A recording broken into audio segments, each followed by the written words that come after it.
Founders, welcome back to the 0 to 5,000 podcast, where we obsess over the convergence of human potential and business results. Today, our hosts Drew McClure and Jordan Mitchell have another insightful conversation for you. So let's jump right in. All right, founders, welcome back to the podcast. Today, I'm sitting down with Krish Ramineni, the CEO and co-founder of Fireflies.ai. Fireflies is an AI voice assistant that helps transcribe, take notes, and complete actions during meetings. Our AI assistant, Fred, integrates with all the leading web conferencing platforms, including MSFT Teams, Zoom, Google Meet, Skype, WebEx, along with business applications like Slack and Salesforce. Firefly's mission to be the future of the workplace, built on top of voice and video collaboration. It types at 50 words per minute, but can also speak at 150 words per minute. Voice can allow the world to turn talk into actions instantly. Ultimately, Fireflies.ai is out there to empower teams. And here to share his stories and lessons learned is Krish. So Krish, thank you for being here, my man. Thanks, Drew, for having me. I'm excited. Yeah. Well, tell us a little bit about how this whole thing got started. Yeah, the original story for Fireflies was I was supposed to fly out for grad school. I was previously working at Microsoft. I left. I was about to go to grad school at Cambridge. Instead, I flew to Boston to spend some time with a friend. And we said, hey, let's work on, starting a business. Really, that was the origin story. What are we most passionate about? We were passionate about machine learning and natural language processing, all the software stuff around understanding language. That was our most exciting thing. There was also some stuff that I had worked on at Microsoft previously, not directly related to this, but in that space that I was most fascinated about. And, fast forward, I decided not to go to grad school. We flew out to San Francisco, incorporated the company, and then we started working on the first version of Fireflies, which was actually analyzing emails. And then we were analyzing chat messages and trying to help people understand what was going on in their different support tickets. So we were doing a whole host of things, but then we realized voice is a huge opportunity. And if we can take advantage of that and help people remember their conversations, right? I want to be able to go back 7 months ago and remember the conversation we had about a particular topic and know exactly what I said. And that's really the vision. We said, let's build a tool that will capture all my conversations, transcribe all my conversations, make my conversations searchable, and also summarize my conversations so that I can go back, look back, and be on top of my things. So one, I don't want to be taking notes on meetings. So we built an AI note taker that joins your meetings across Zoom, WebEx, and other platforms. And on top of that, I wanted to have perfect memory of all my conversations so that I stay on top in terms of managing my relationships with coworkers, colleagues, partners, vendors. And yeah, we started with that simple idea, but a lot more complicated to execute at scale. And we launched in January 2020. And then 2 months later, you have the pandemic accelerate, and then everyone's going remote. Everyone's using video conferencing platforms. And we kind of got swept up by that tidal wave and just rode that wave. And here we are today, where Fireflies is growing faster now than it did during the pandemic. Wow. Man, when you initially create this product and release it out there, it makes sense that, as Zoom and virtual meetings and stuff were taking off, but still people had to know your brand exists, had to know what it did and adopt it. How did you all do that so fast? We were lucky to have a few hundred initial users that came from our network, friends, peers, investors. And the nature of Fireflies is that it will go viral. And we didn't anticipate to go viral the way it did. But every time the participant joins on a meeting, it'll say Fireflies AI note taker. And the people will ask, what is that thing you're using? And they're like, oh, that's really cool. I want to use it as well. And so customers were helping spread the word of mouth, seeing Fireflies on a meeting, people being able to experience the Fireflies summary and transcript before they even signed up. They would get a little recap email that they would forward to their colleagues. And through that, that's how we did it. We actually have not spent any money on paid marketing. We may have experimented here and there with Facebook ads, But in the last 2 years, all of our growth has come from word of mouth, organic virality. And Fireflies is being used across tens of thousands of businesses. There's a stat that my teammate pulled up saying that Fireflies has been in meetings and taken notes for at least 70% of the Fortune 500. Someone has brought it into at least one meeting or more. Wow. And that was really incredible for me to find out. All of this started with those first couple hundred users. How difficult was it to create the technology that could even execute on this idea? I mean, the idea is fantastic, but I just imagine it's very difficult to actually create the technology to be able to do all of this. Sometimes the simplest ideas are usually the hardest to execute at scale. Even if you look at platforms like Facebook, Twitter, Snapchat, Snapchat is like what, sending one photo. Like, yeah, for like 10 people, not a big deal. But now when you have, 100 million users, you're like sending trillions of photos, basically, right? Billions, trillions of photos. How you scale your systems and servers.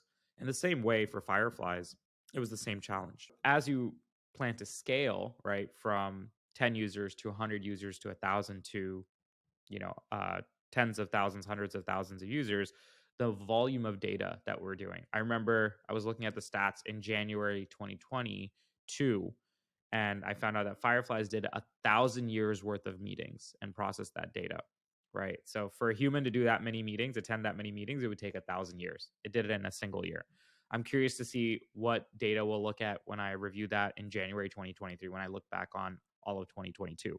But it is fascinating to know that like we had to start with incremental bits. Originally, you start, putting pieces together like Lego blocks and you duct taping it together to hold it.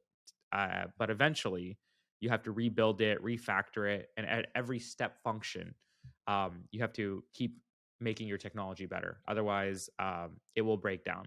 We were fortunate to hire really good architects and infrastructure engineers and learn how to do this. One of the biggest challenges is my co-founder and CTO had not worked at a previously large company. I had some experience coming from Microsoft, but it's very different being a seasoned veteran, knowing how to build highly scalable systems. So we had to learn Mm. all that from scratch, from building products that were probably used by 10, 20, 30 people to now getting it used by this many people. Scale was a constant battle. And we have a saying at Fireflies that I can be late to a meeting, but Fireflies, Fred, our note taker, has to always show up to meetings on time. Our AI assistant has to show up on time. And that is really, really a high bar to set because people are having meetings around the world. So by the Yeah. time all the the PST and EST time zones meetings are done, you're going to start having volume pickup in India and other countries, in Europe, maybe. So Fireflies has to work around the clock. Yeah. W- When Fred is capturing all the information that the user is able to access and go back and what did I say and summarize and all that stuff, where's that stored? Do you store that on the user's cloud account or something, or is that stored with you all internally that they have access to? How does that work? So they have access to it. It's stored in private cloud, and we use services like Google Cloud and AWS for that. We also have for enterprises where they can deploy on their own systems if they would want, like if they have their own servers, they can do that. We have SOC 2 compliance, like security is like a really big thing at That's what I was Fireflies that we wondering. try to prioritize. So like who has like, and then we have access controls for admins and a lot of stuff that it started out as a simple platform that end users can use. Like you can just go and start using it inside of your organization and then quickly your entire department might be using it and then your manager wants to buy licenses for the entire company. So if you have things like that, we have like enterprise level features, admin controls, but the platform's experience is super simple. You log in with your calendar and then Fireflies will look at your calendar. Any meeting event that has like a video conferencing URL, it'll detect it and it'll join. And then once it joins, it'll show up as a participant, transcribe it, analyze it, summarize it, all of that. And then post meeting, 5 minutes after, you'll get a nice little summary. And you can also review the video. You can play back at 2x speed. You can do all of that. And then all of that is saved to your workplace, which we call a notebook. And all your past meetings are there. And you can organize them by folders and channels. And as as we like to say, Fireflies is great if you use it by yourself, but it's even better if your entire team is using it, because now you're consolidating all of your team's knowledge in one central place.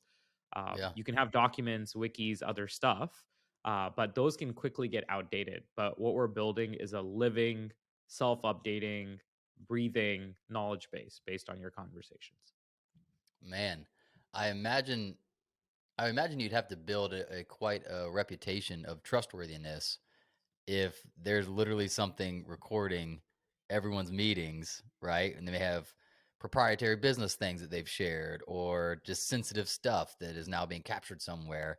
Ha- Has that been an issue you've had to overcome with consumers of, hey, you can trust us, we have great security, we won't use this data for anything? Like, how does that work? So one of the things we had to focus on was we're focusing on helping businesses, and the bar for businesses is even higher than like an everyday consumer, right? In terms of how is this data being used? Are you monetizing on this data?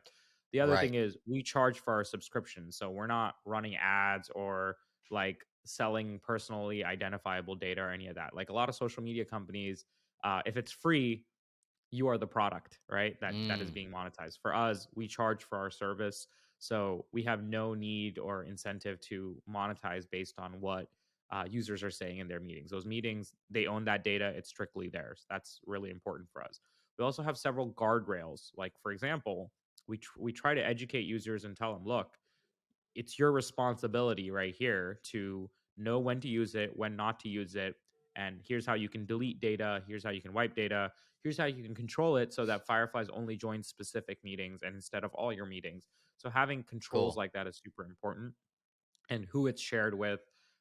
Just like how if you shared a Google Docs and you want to change it and change the privacy, like all those things, we had to build the with privacy first, and giving users the control over how they use that platform. Uh, it's usually that, right? Because if a user loves it, they'll share it within their organization, and then their organization will want to use it. Their IT team might say, "Hey, here's a security review we'd like to do.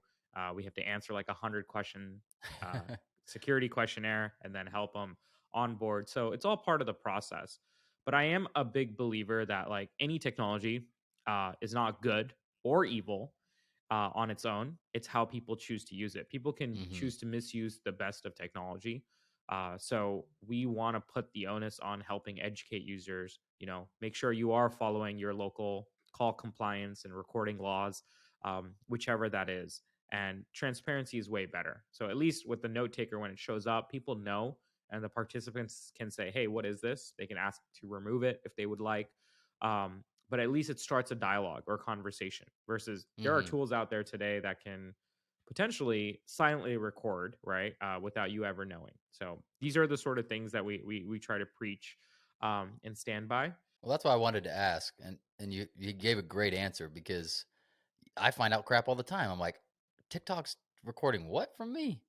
Like just random. You're like, hold on, I had no clue, and it makes so much sense now that you say it. And that's not the first time I've heard it, but it does make so much sense that if it's free, man, even if the best of intentions, like the the way money works in that system is going to really uh, encourage the use of your data, versus if you just pay for the service, like that is the exchange of value right there. And you would be more encouraged to keep things private, right? Yeah. Yeah, it's a good way to think about it, because the search for relevancy is what I look at. How do you get the most relevant ad to this person that they would be incentivized to click it? They need to know more about you. That's the only way. Yeah. So, what your Yeah. search history is like, what you like to view, what videos you like to view. Why is it that once you start viewing like videos of, like little dogs on your social media feed, that you're going to just start seeing more of those recommended to you? I remember I was Yes. looking for a meal prep service, right? Like where you can get meals shipped to you, right? Like ready-made meals. And so I looked at one company. I went to their website. The cookies were probably tracking me, and then it's a very competitive space. I got targeted ads from almost 20 companies that do meal prep in the last week. It was insane. Like it's easy, like it's helpful, it's relevant, and I'm able to explore all these options. But Right. those companies want to target people that are have have that intent or desire or search. So Yeah. yeah, these companies may not necessarily be trying to do something nefarious or bad. They want to just Right. give you the most relevant stuff that you actually want to understand. But at some point in time, there's an exchange of data, there's an exchange of information. Like they know when your Yeah. birthday is, they know what your eating habits are.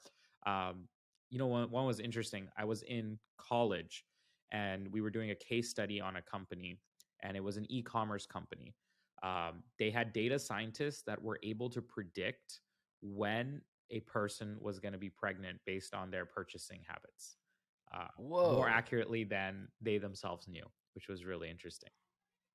Yeah, Wow. That is wild. that's crazy, right? Like they have enough Yeah. data to be able to detect that with machine learning. Yeah. Yeah. Yeah. Again, it off the cuff, like, I do.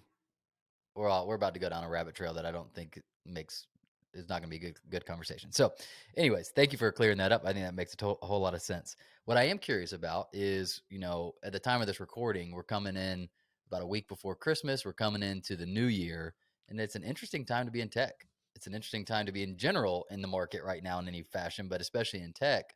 Just how are you all thinking about going into next year with some of the uncertainties and interesting kind of variables in the market right now? We just had our 2022 all hands yesterday, and we were talking about what does the market hold for us in 2023? What did we accomplish in 2022? And where do we want to be and how do we work? The reality is most companies aren't working in a vacuum. Like you are going to be impacted by what's going on out there. You see all these tech layoffs, tens of thousands of people losing their jobs. It's a really difficult situation, and maybe the worst is yet to come. And the recession, it's going to hit everything from real estate to Yeah. salaries to the cars you purchase to luxury goods, everything. It's going to hit everything, even our food, right? With rising costs. So this is a drastic change from what happened during the pandemic, where money was flowing in, venture capital was investing crazy amounts of money at ridiculous valuations. So the party is going to stop right now. And how do you prepare for that? I think the most important thing for companies was, how do we continue to stay lean? How do we continue to stay disciplined? And then how do we continue to add value to our customers, right? So a lot of times during recessions, companies look to get into survival mode and fail to innovate. So you need to be doing that. You need to keep the lights on, but you also need to innovate, because those that can be more aggressive, but intentional about their time and how they're going to be able to do that, Hmm. it's going to be a massive opportunity to take market share. So I think that while on one hand you have all of this stuff that's going on with the recession and the downturn, I see on the other hand crazy new exciting technological enhancements that have been coming out. One of which is GPT-3, generative AI. You might have heard of Chat GPT, which got 1 million users in 5 days or less. The Wow. technology is blowing people's mind. So I think that is really, really exciting. Yeah. Well, I want to get into that, but I want to back up just from a company. Like, if I have other, we have other founders listening to this.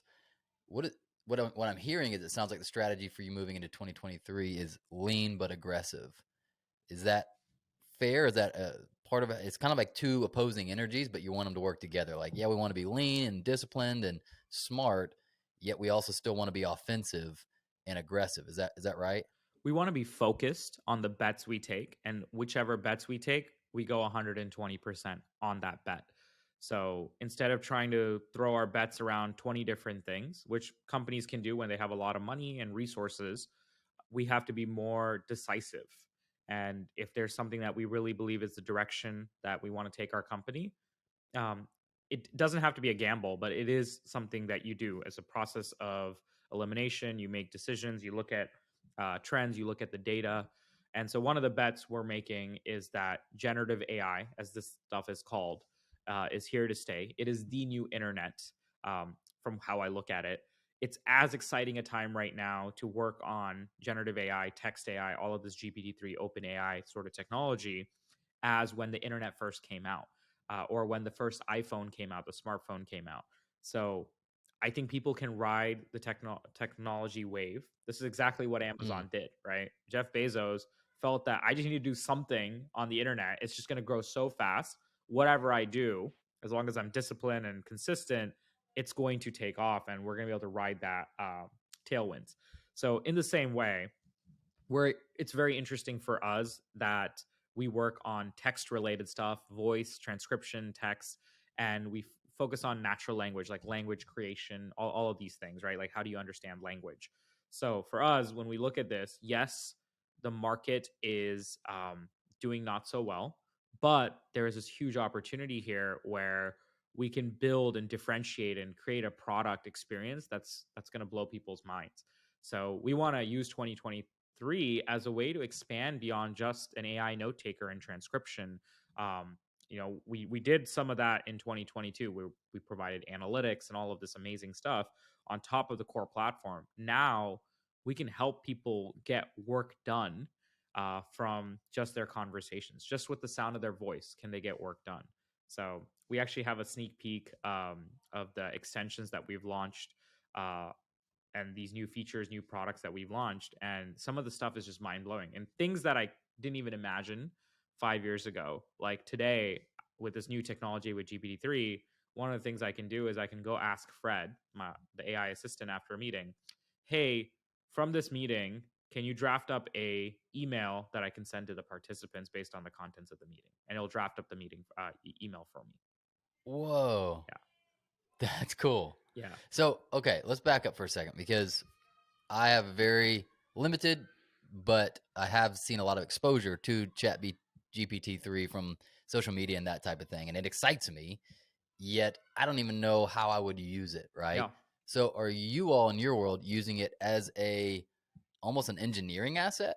Like, hey, we could have this thing help us figure out how to code or do this thing, and then we can then take what we've created and put it into Fred. Is that kind of what it is, or am I missing that? We're using ChatGPT-3 in every parts of our business, both in our end product, because they have APIs that you can use and you can engineer it into the end product, or as well as into our own day-to-day operations. That's something we want to do. We want to eat, sleep, breathe this stuff, understand it.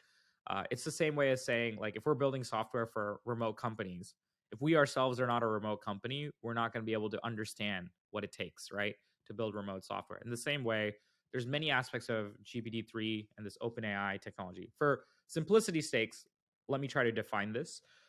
What GPT-3 and all of these things are based on these language learning models where you can talk to it like a human, like this machine, this model, and it can come up with very believable answers. Not always right, but very believable. It can solve math problems. It can reason to a certain extent. It can be creative. It can do all these things that we didn't think AI could do.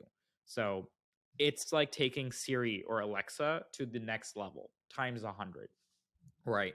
And the use cases are infinite. All you have to do is give it more data and some guidance, and it will generate things for you around that. It's trained on Hmm. the internet, right? Almost all of the internet. Imagine if someone like a super robot read all of the internet and is like a walking encyclopedia, and you can have conversations with it, right? So Yeah. that's what I think of GPT-3 as. And the way we're using it at Fireflies, and this is just one of many potential applications. So I'm able to feed in the transcript from the meeting to GPT-3, or we build some models around that. And then we can ask relevant questions to help people get work done from their meeting. So, for example, for this podcast, usually what I would like to do is afterwards come up with some of the most memorable sound bites and then quotes and then post them on social media afterwards.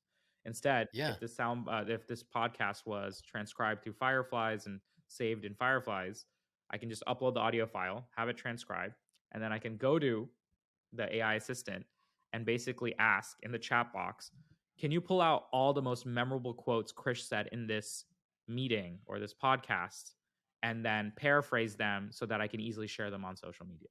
And it will go through the entire transcript and generate those, like, 5, 10 memorable quotes from the thing. Yeah.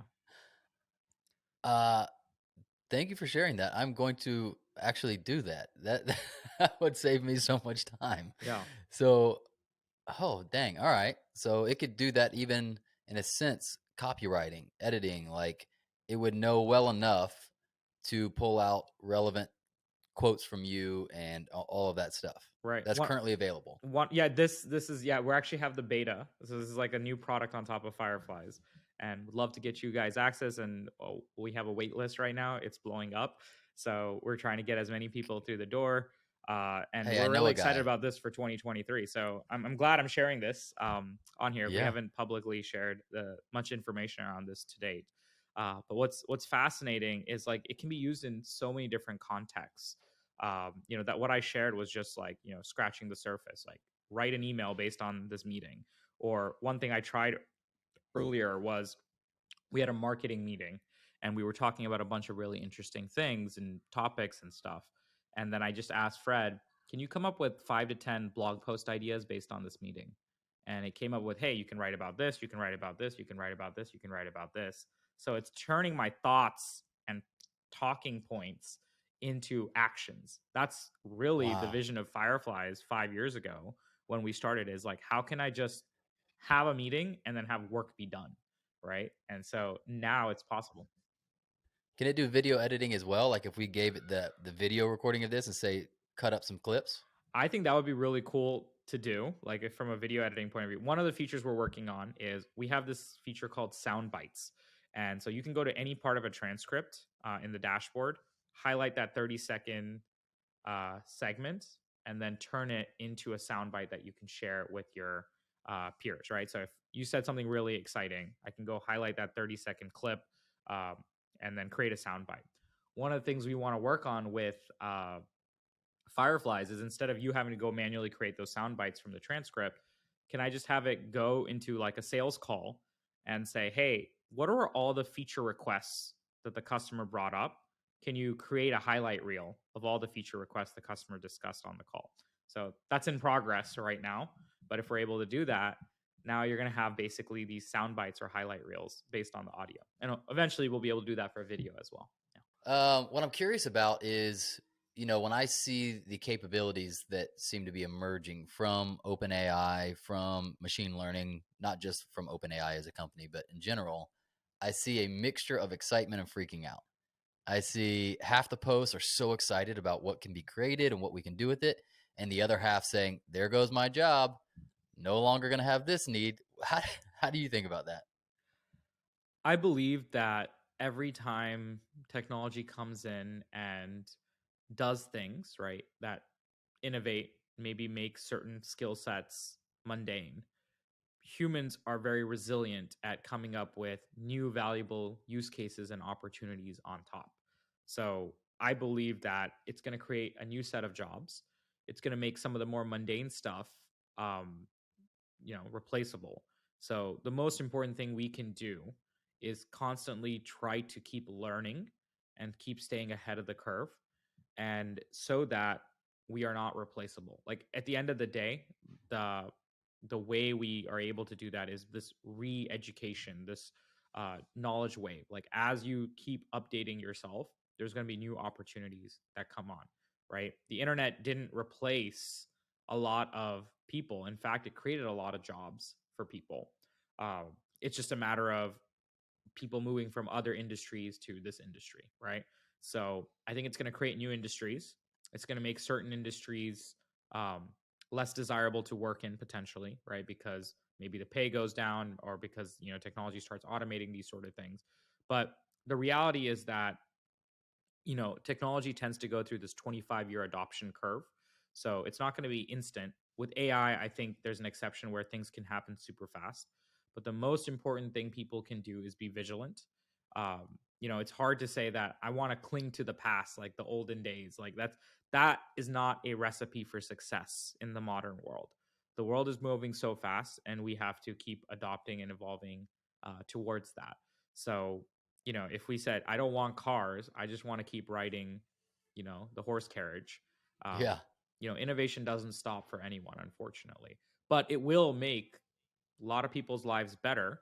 But it will also force us to learn new things. And that is the biggest risk, is the risk of not having the skill set or the ability to get in and learn those things. And that is a valid concern. And I agree with everyone that's concerned about technology outpacing what they're doing. So I think there will be certain things that are going to be automated. Yeah, yes, I can use GPT-3 to help me draft up a blog article, but it doesn't necessarily have the same voice as like when a human writes it, or it might be repetitive.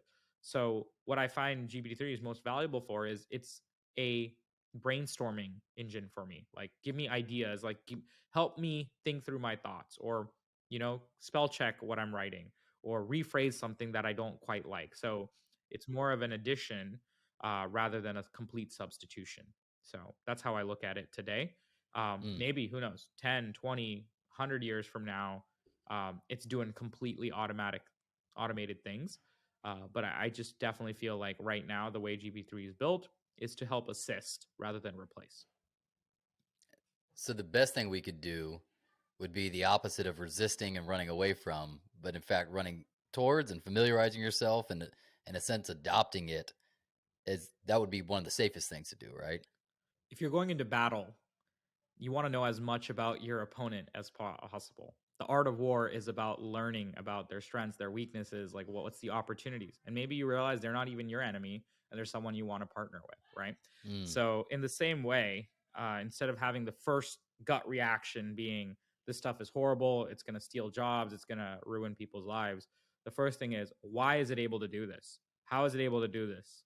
What are the opportunities around this? What are new things that I can do that I was not able to do in the past? What are things that where if I wanted to be creative, it would have been super expensive for me to do, right? Like imagine being able to shoot videos and take photos at like very high quality, right? Back then might have only been possible for people in Hollywood. Now you have that power in your phone, right? In your hands. Mm. So I also believe as this technology becomes more ubiquitous, we are going to go towards more of a creator type economy or individualized economy where people could be working for themselves rather than for large entities, because this technology is going to help them set up and uh, do amazing things.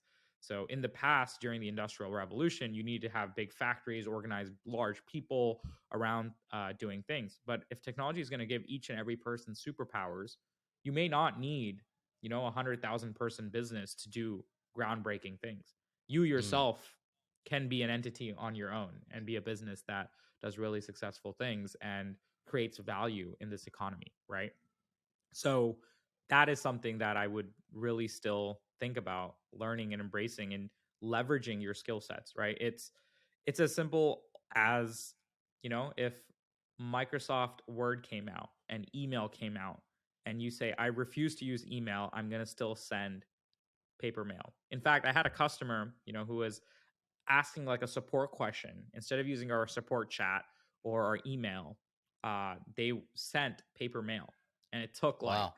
a long time to reach our inbox. And I was surprised, like, why would they use paper mail? Again, this person was probably older. They had started working in the 1960s, so it was very cute. It was very interesting to see that. Obviously, we responded back, but it was very interesting to see how you could have gotten that question answered instead of in weeks, in seconds, if you just use the new technology, right? So, Yeah. yeah. Well, I even think about the difference in utility and maybe intimacy, if you will. Like, I still find that, hey, one way to stand out is in a world full of emails. If you are trying to actually make, a heartfelt impression on someone, write them a handwritten note. And they're surprised, right? Because you took the time, you took the thought, but that's for intimacy. That's for a different thing than utility. Like, how quickly do I want my answer solved? How quickly do I want my question answered? Like that. Why would we go snail mail when we could just chat with and I think part of it is the adoption of the technology, the overwhelming feeling of I don't know how to use it. Second is the disbelief that it can be that good. I feel that way. Like, up until maybe a few months ago, if I was on a website and I saw a chat open up, I'm like, dude, what are the odds that this chat's going to be able to help me? Get me, it's almost like when you're on the phone, you're like, live representative. Give me a live representative.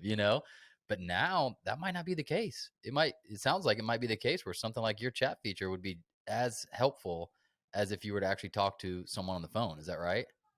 Yeah, for us at least, we have some plans around that as well. How can we take the knowledge that a person has or an organization has and train our Fred engine to be able to answer those questions for you, right? So those are some of the things. Like we have all this knowledge, right? Like I might have answered 1,000 questions related to pricing inside the company in various meetings. And next time someone has a question on pricing, they can go ask Fred what I thought about pricing versus asking me directly. That's going to save a lot of time, energy, context. And even if I'm Absolutely. offline, Fred will be there to answer their questions, right? So I always think of it as like this is your second brain. And how can we help you and your organization come closer together? So that's what we're at least doing with some of the GPT. Man, I'm even just thinking about like, in the podcast as an example, like it would be so amazing to be able to just say, hey, can you please pull up all transcripts where someone talked about technology right now? Where someone talked about recession or whatever. And like for it to be able to sort, like you're saying, remember, sort, all that kind of stuff Yeah. is phenomenal. Like that is such a game changer. We've had that since last year, actually. So without even GPT-3, the ability to search across transcripts, and so if you have all your podcasts uploaded into the Fireflies workspace, and you type in recession, it'll go through every single podcast you've ever done, and look down to these particular timestamp when you talked about recession, and then you go click into it and listen to it. So we have that feature called global search, which is really powerful. Now, Can I upload them retroactively? Like if I got, yeah, you can upload audio files too. Yeah. So that's something we have as well as my meetings, right? So that was something interesting. We see a lot of creators and podcasters using Fireflies these days. And I'm like, oh, wow, that's very interesting. We should look into that. But with GPT-3, instead of just saying, show me where recession was brought up, like I can have it write up like a report on what are the opposing and the supporting huh, views on recession from my last like 10 podcasts, and why do some people believe it's gonna have a negative impact, why do some people believe that it's gonna reset the market. And now, right, you're not just going by keywords, you're going by thought and reasoning and having come up good with Lord. really interesting things. So I just had my recruiter had an interview with a candidate, and he went in and asked, what were some skills that this person said that they were not very comfortable with, and it goes and pulls that up, right? So now we're able to do, if I asked it a more biased question, saying like, should I hire this person or not, it may make up some make believe Right, answer, right? right. So that's not what I want. But if I ask an objective question like, what are the things that this person's not comfortable with doing, right? Or what is this the skill sets that they're not comfortable with? Okay, maybe they don't know SEO, maybe they don't know a certain type of marketing, like brand marketing. So it can say that, hey, this person said they've only had less than a year of experience doing search engine optimization. Great. Like now I don't have to even go into like my regular like transcript search bar and like look up SEO and any of that stuff, right? So it's just automatic. My sales team uses Fireflies today and asked Fred where, if the sales manager didn't attend the call and the rep had the call, basically we'll ask, how did they hear about Fireflies and how many seats do they plan to buy? And when do they want to close the deal by? Wow. Like that, instead of me sitting down and listening to a 30-minute call or reading a transcript, Firefly is able to pull those answers in instant, in less than 10 seconds. And I know, like, okay, on all the deals where it's like large deals, I need to go coach my rep. So I don't have to waste my time on other things. Wow. So this is what I mean, like extracting knowledge from conversations. That's what we want to do and help people get context. Like context is king. So Mm. yeah, that's why I'm so excited about all this open AI stuff. If it's used in the right way, um, for to help businesses answer really important questions. Caveat, if it's used in the right way, which we'll have both. I mean, if technology shows us, like we will have both. It is just going to happen, correct? Yeah, Yeah. of course. Yeah, And it's always a battle between the good use and the bad use, and how clever can we defend against the bad uses versus how clever someone can keep innovating to do whatever nefarious stuff they want to do. It's kind of how the world has always been. yeah. I mean, you can use it technically, right, to create a bunch of spam emails and try to go do phishing, right? Like people might Yeah. get more sophisticated in the way they do like phishing with like GPT-3 because it's like writing believable messages. Whereas at the same time, I I can see like us using GPT-3 to craft better, more personalized outbound sales emails potentially, right? Where we say like, hey, we noticed this, we noticed this, we noticed this. Here's why we think we'd be a great fit for you. And it's very personalized rather than like a generic email that gets blasted into your inbox. So that's why I always believe, right? Technological determination. Like this is something that we learned about. The way you use technology will define it, right? It can be shaped into good or bad. But really the onus is on the end user, the person, to make that decision. Well said. Well said.